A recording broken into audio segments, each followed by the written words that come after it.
225 positibo berri atzeman dira asteazkenean Nafarroan eginiko PCR eta antigeno frogetan azken 3 egunetan 58 ospitalaratze berri izan dira. Korsika, Flandria, Irlanda, Katalunia eta Euskal Herriko hainbat diputatu batu dira Europako Legebiltzarrean eta erabakitze eskubidearen alde lan egingo dute. Horien artean EH Bildu eta Eusko Alderdi Jeltzaleak. Hezkuntzak Zubiarte Euskaltegi Publikoan euskara ikastaroetan izen emateko epea berria argitaratu du. Ireki da Iruña eta Orkoien lotzen dituen oinezko eta bizikletentzako pasabidea, herri batetik bestera segurtasunez igarotzea bermatzen duena. Datozen egunetan Iruñan gizarte segurantza Globo enpresan banaketa arduratzen diren pertsonen lan harremanak lan kontratu baten arabera arautzeko epaiketa egingo da. ELA sindikatua bere afiliatuen ordezkari gisa aurkeztuko da epaiketa honetan. Nafarroak eta Arabak akordio bat sinatu dute beren lurraldetan bidaiarien errepideko garraio publikoaren zerbitzua hobetzeko. Nafarroko gobernuak Navarra Telebistari batkakots 3 milioi euroko diru laguntza ematea onartu du programazio autonomikoan indartzeko. Navarra Telebizioneren eta Euskara Bidearen arteko lankidetza esparruan asteko parrilaren barruan programaren bat euskaraz izatea ahalbideratuko da. Nafarroko Memoriaren Institutuak arteari eta erbesteari buruzko online jardunaldien zikloa antolatu du urtarrilaren 28tik 30 bitartean. Garaikide 2021 zikloak euskarazko arte garaikideko 6 erakusketa eramanen ditu datorren hilabetean Zibiboxetara eta Gaiarrean Zokira.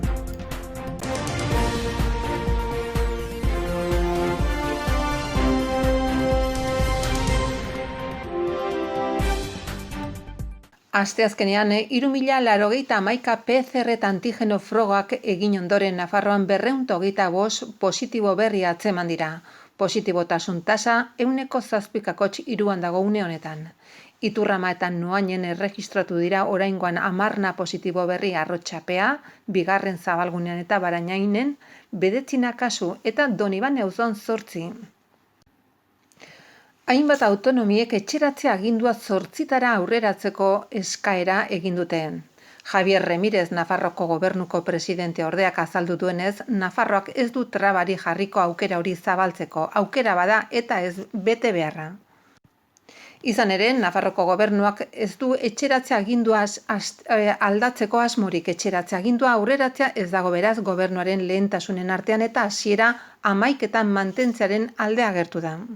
Zahar etxe batean koronavirusaren aurkako txertoen 4 dosi zaborretara bota direla salatu du Navarra Sumak. Gaia politikoki erabiltzea leporatu dio gobernuak eskuin koalizioari. Zuhurtziaz erantzun du Javier Remírez, Navarroko gobernuko presidente ordeak zaborretara botatako dosien inguruko galdera. Ez du ezeztatu dosirik galdu denik, ez da hitzeziz baieztatu ere. Txertoa jartzeko unean zenbaitetan desorekak gertatu daitekela onartu du, txertoa jaso behar duen persona gaixotzen bada adibidez. Espainiar estatuan eta Eusko Autonomia Erkidegoan goi kargodune jarri dituzten txertoen inguruko gaiaz galdetu diote kazetariek ere gobernuko eledunari. Gobernuko kidek txerto egokitzen zaien unean jarriko dutela esan du eta argitu du Nafarroan inork ez duela pribilegiorik izan.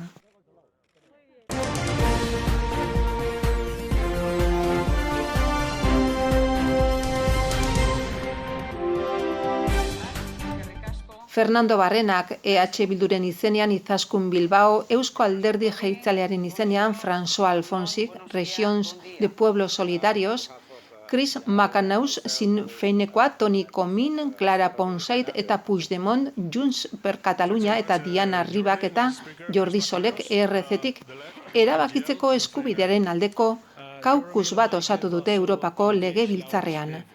Europarlamentari talde ez ofiziala, estaturik gabeko nazioetako eta lurralde gatazkak dituzten nazioetako ordezkari diren heinean, komunitate horietako herriak askatasunez eta demokratikoki autodeterminaziorako duten eskubidea legez onartutako moduan aitortu izatearen alde lan egingo dute.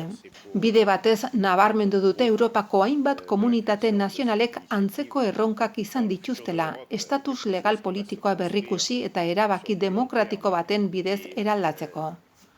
Uste dute aukera dagoela lurralde eztabaidak dituzten Europako hainbat nazio eta estaturik gabeko nazioak lankidetzan aritzeko Europako erakundetan, ikuspegi komunak sustatzeko, jarrera partekatuak adosteko eta Europa mailako argitasun lege baten beharra defendatzeko. Autodeterminazioari buruzko eztabaida demokratikoak ebazteko tresna gisa. Autodeterminazioaren aldeko kaukusa aurkezten ari gara beraz, estaturik gabeko nazio eta lurralde gatazkak dituzten nazioetako hainbat eurodiputatu osatzen dugu, eta bere helburua da prozesu soberanisten arteko komunikaziorako tresna izatea, hala nola Europako etorkizunaren inguruko konferentziaren testuinguruan argitasun lege Europar baterako ekimena bultzatzea.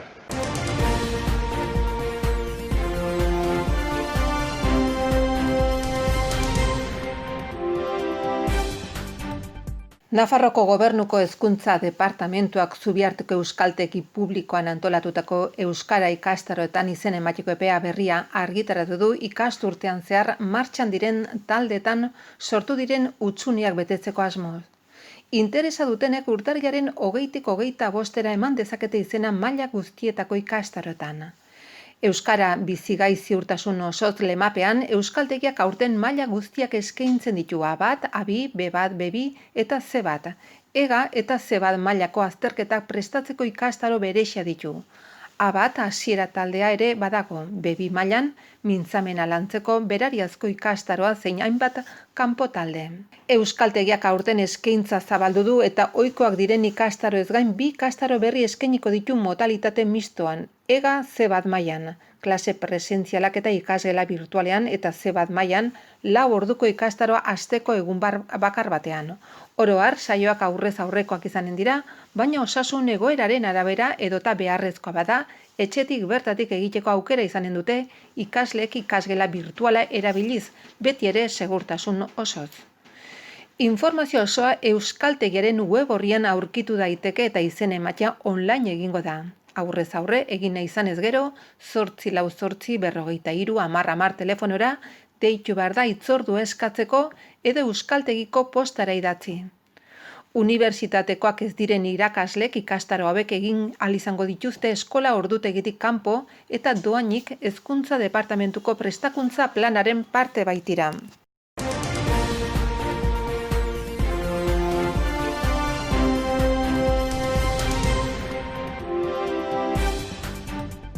Jada irekita dago Iruña eta Orkoien lotzen dituen oinezko eta bizikletentzako pasabidea. Horrela udalerri batetik bertzera ibiltzen diren pertsonen segurtasuna bermatzen da. Ez baitute PA 30 errepidea gurutzatu behar. Proiektua gauzatzeko Nafarroko Gobernuak eta 2 udalek lankidetza hitzarmen bat sinatu dute.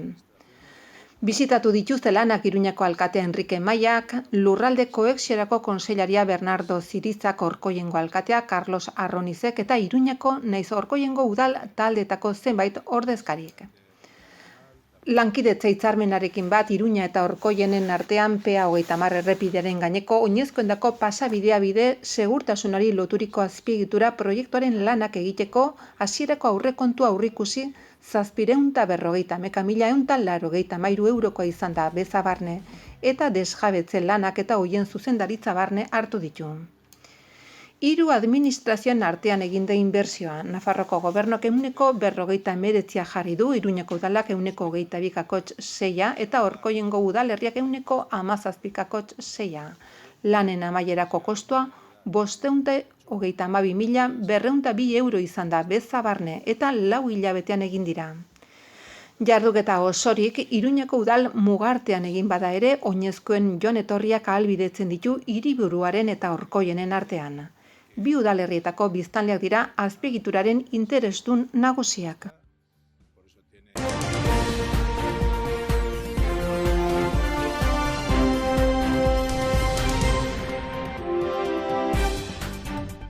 Datozen egunetan Iruñan gizarte segurantzak Globo enpresan banaketaz arduratzen diren pertsonen lan harremanak lan kontratu baten arabera arautzeko epaiketa egingo da. ELA sindikatua bere afiliatuen ordezkari gisa aurkeztuko da epaiketa honetan. soldatapekoan lan harremana aitor dakien. Sindikatok uste du gainera kontuan hartu behar dela langileak abusuzko enpresa posizio baten biktima direla eta haien interesak ere babestu behar direla. Lan prekaritate osoko egoera batean jarraitzen baitute. Banatzaileak autonomo falsu gisa kontratatzean plataforma digitalek egiten dute iruzur masiboak lan eskubide oinarrizkoenen aurka egiten du eta prekaritatea areagotzen du.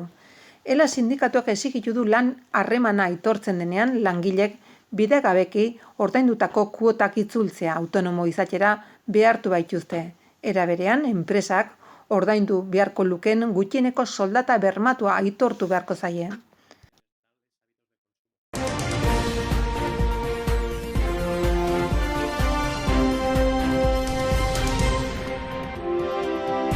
Navarra y la Diputación Foral de Álava suscribirá. Nafarroko gobernuak eta Arabako Foru Aldundiak lankidetza hitzarmen bat sinatuko dute bi administrazioek beren lurraldeko herrien arteko barne ibilbidei erantzun ahal izateko, eraginkortasunagatik eta zerbitzu eskaintza hobea eskaintzeko.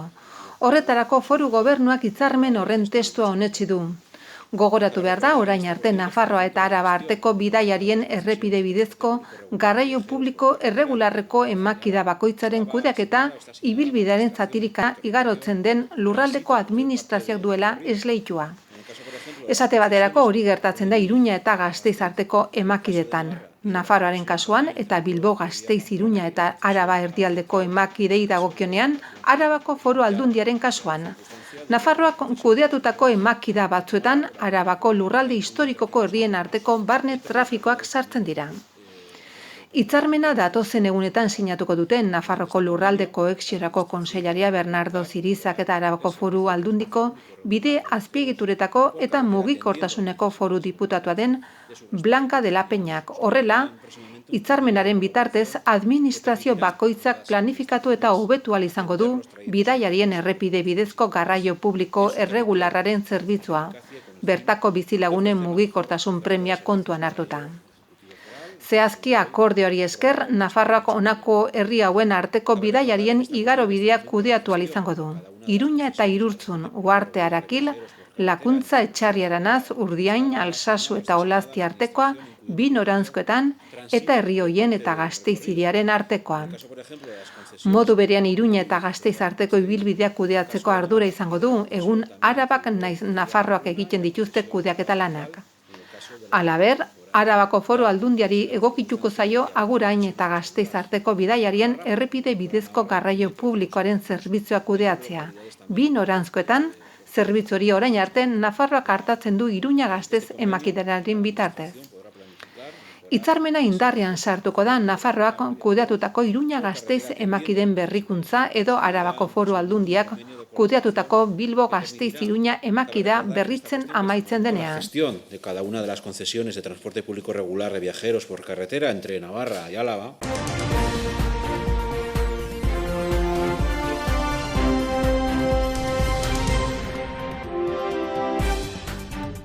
Nafarroko gobernuak Navarra Telebizioni 1,3 milioi euroko diru laguntza ematea onartu du foru komunitatean telebistako ikus-entzunezko komunikazio zerbitzua sendotzeko eta zabaltzeko eta horren arabera besteak beste, Navarra Telebizionek tuteran ordezkaritza bat irekitzeko konpromiso hartu du.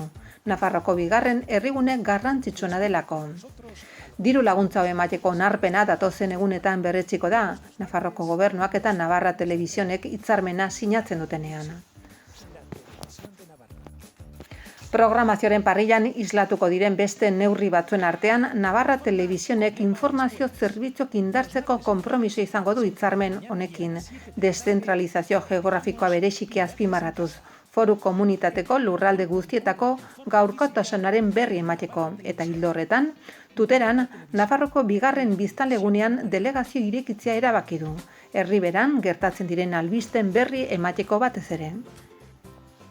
Halaber informatiboetan euskaraz laburtzeko tartea eskainiko da egunero eta euskarak presentzia handiago izango du Navarra Telebizionen eta euskera bidearen arteko lankidetza esparruan, asteko parrilaren barruan programaren bat euskeraz izateko. Si pides por favor, ya yo creo que es la solución a todos tus problemas.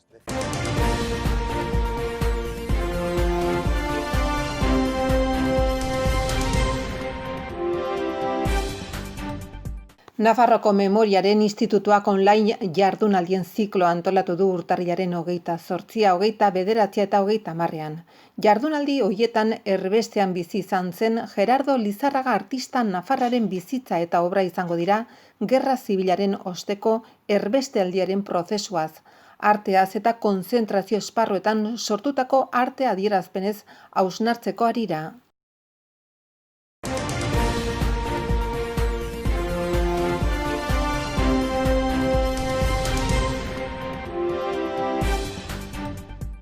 Garaikide 2021 euskarazko adierazpen artistiko garaikideko erakusketa Iturramako Zibi-boxean, Kondestablean eta Gaiarre Antzokian eginen da urtarrilaren 26-tik otsailaren 20ra. Zibi-box sarean antestuko diren 5 proposamenak debalde dira, baina aurrez izena eman behar da iruñakulturada.es webgunean, 010 herritarrendako arreta telefonoan edo aurrez aurre sareko edozin zentrotan. Ama Kuraia antzeslanak itxiko du zikloa otsailaren 20an Gaiarre Antzokian. Horretarako, sarrerak salgai daudeia da 6 eta 12 euro bitartean, txarteldegian eta teatrogaiarre.com webgunean. Garaikide zikloaren aurtengo edizia urtarrilaren 26an abiatuko da asteartearekin eta horretan manipulazio estrategiek egungo gizartean duten eginkizunari buruzko analisi eginen da. Ura arte bihurtuta.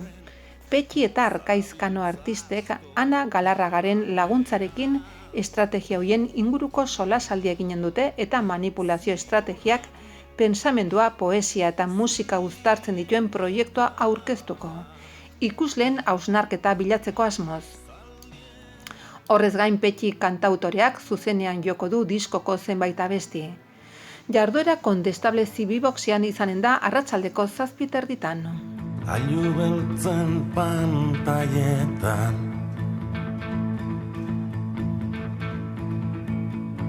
glamurra okagarri. Panpin hautsien dantza sormenezko ekintza ikusgai izanen da Iturramako Zibi-boxean otsailaren 5ean ostiralarekin 7:30. Egilek aurreratu dutenez, kontzertua ez da ikuslek ikusi ohi duten hoietako izanen. Xede duten feminitatearekin lotutako hitzak eduki historiko zuztu eta askatasunarekin lotutako edozin keinu, hitz edo sentimendurekin betetzea, artearen bidez bilatu nahi dute etiketek atzean dituzten itzal guztiak berrinterpretatzea eta birsortzea. Berezitasunetako bada abestien arteko transizioetan testuak argiak, improvisazioak eta material elektroakustikoa sartu dituztela eta horrela ikuskizuna osatzen duten pieza guztiak lotzen lortu dute. Otsailaren 6an larumatarekin Iturramako Zibi-boxean arratsaldeko 6etan Kaskarot familia antzerkia izanen da Gartxot Unzainen eskutik. Ikuskizuna gizon baten historia kontatzen du, zeinari dantzatzea izugarri gustatzen baitzaio, naiz eta bizi den gizartean ura debekatuta egon. Bere burua argitasun eta senaren bidez egoera hori irauli beharko du eta lehentasuna eman bere adierazpen askatasunari gizarte arauei aurre egiteko. Familia diapositiba batzuen historiak gidatuko du uraren oldea ikusizko kontzertua Peru Galbetek aurkeztuko du Kondestableen otsailaren 11an ostegunarekin 7:30. Zinema edatutako pieza honek izpide du memoria, oroitzapenak, denbora eta gizakia zer den edo izaten uzten duen ditu izpide, eta uholde baten ondoren aurkitutako argazki batzun bidez egiten du hori. Hainbat idei taularatuko dituzte Kondestableko agertokian besteak beste denboraren joana eta horrek oroitzapenetan duen eragina. Eta egunerokoak abiapuntua izaten jarraituko du komunetik disiplinarteko proposamenean Kondestablearen jauregian otsailaren 18an ostegunarekin. Udalak 2019an sormen artistikoko proiektuak sustatzeko lehiaketan saritutako proiektu bateko zenbait poema abiapuntu hartuta intimitatea izpide izanen duen ikuskizun bat osatu dute. Dramatizazioa garaikiderako berariaz sortutako testua oinarri hartuta. Idoia Tapiak eginen du eta Bapateko orkestrak jarriko dio soinu banda antzeslanari. Garaikide 2021 zikloko azken jinga Ama Kuraia antzeslana izanen da Gaiarre Antzokian. Bilboko Arriaga Antzokiaren ekoizpen hau Bertolt Brechten Ama Kuraian lanean oinarrituta dago. Otsailaren 20an izanen da larunbatarekin 7:00 Lan horietako bat non beste aktore guztiok zerbitzura gauden, baina obraren izaeragatik berarengatik, ez?